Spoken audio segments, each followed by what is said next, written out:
Ha? Lumapit kayo! Sige! Ano nangyayari dito, ha? Itong si Rico eh. Pinagtulungan nila akong kaladkarin, Sir Amando, kaya... Pupunta. Ma'am, bilan ko ano ba? Ako yung lagot kay Ma'am Aurora. Ma'am Sam! Ma'am George, huwag kayong aalis. Ma'am Sam, huwag! Huwag kayong umalis! Natakasan ako ni Ma'am Sam. Takasan? Ano ibig mo sabihin?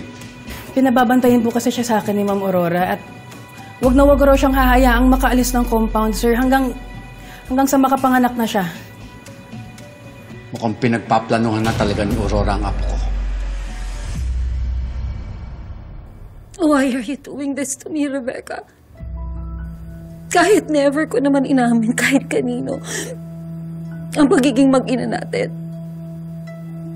Sa puso at isip ko, hindi ko binara ang pagiging nanay ko sa'yo.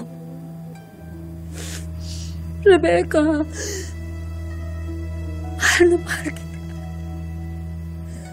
Hindi ko man nasabi yun, pero ipinaramdam ko yun. Sa lahat ng paraan, sa lahat ng oras. Rebecca, anak, kapag masaya ka, ako ang unang natutuwa. Kapag malungkot ka, ako ang unang nasasaktan. Then why? Bakit kahit man lang sa akin hindi mo sinabi na nanay kita, na anak mo ako? Why? Dahil natakot ako. Ayokong masira ang tingin mo sa akin, anak. At ng kahit na sino pang tao. Ayokong magkaroon sila ng maipipinta sa akin na may ibabato sila na kahinaan ni Aurora Palacios. Na minsan sa buhay ko, naging marupok ako sa isang lalaki. Yun ba ang dahilan? Kung bakit pinatay mo yung tatay ni Sam? Natatay ko rin pala? No. That's not true, Rebecca, anak. I did not kill your father. Bukod sa inyong dalawa ng kuya pa ako mo, isa lang ang lalaking minahal ko at si Orleo ng tatay mo. At kahit hanggang ngayon, iniiyakan ko pa rin ang nangyari sa kanya. Sa kanila ng kuya pa ako mo. Rebecca, please. Please, I'm begging you. Huwag mo naman sanang isara ang puso mo sa akin. Dahil ayoko na pati ikaw.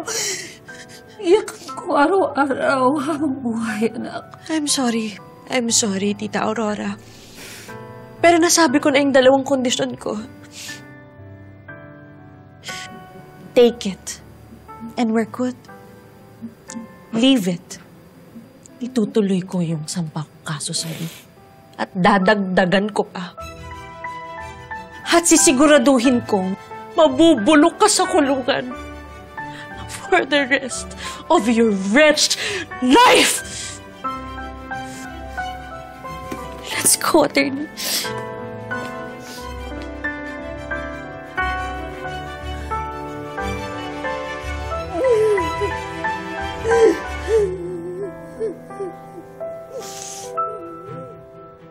Sir Amando, anong gagawin ko?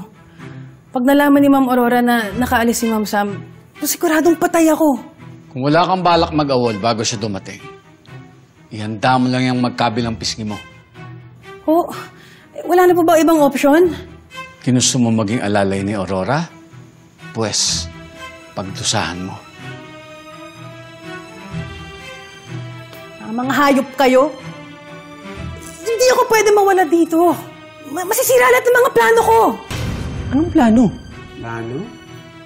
Plano? Para sa pamilya ko. Wala na akong mahanap na ibang trabaho na matatapatan pa yung sweldo ko dito. Hindi ko ito makakalimutan.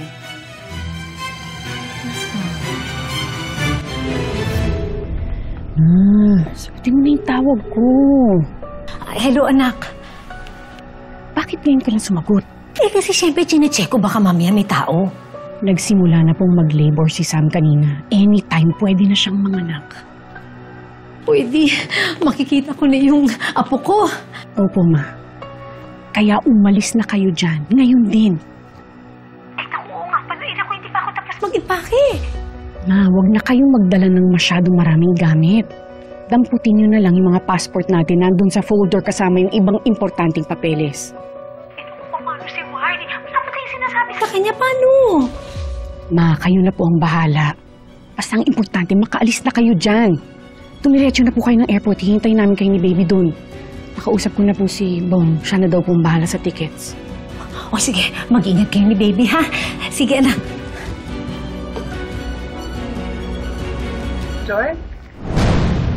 Bakit ang tagal mo? Kanina ka pa ba nandyan?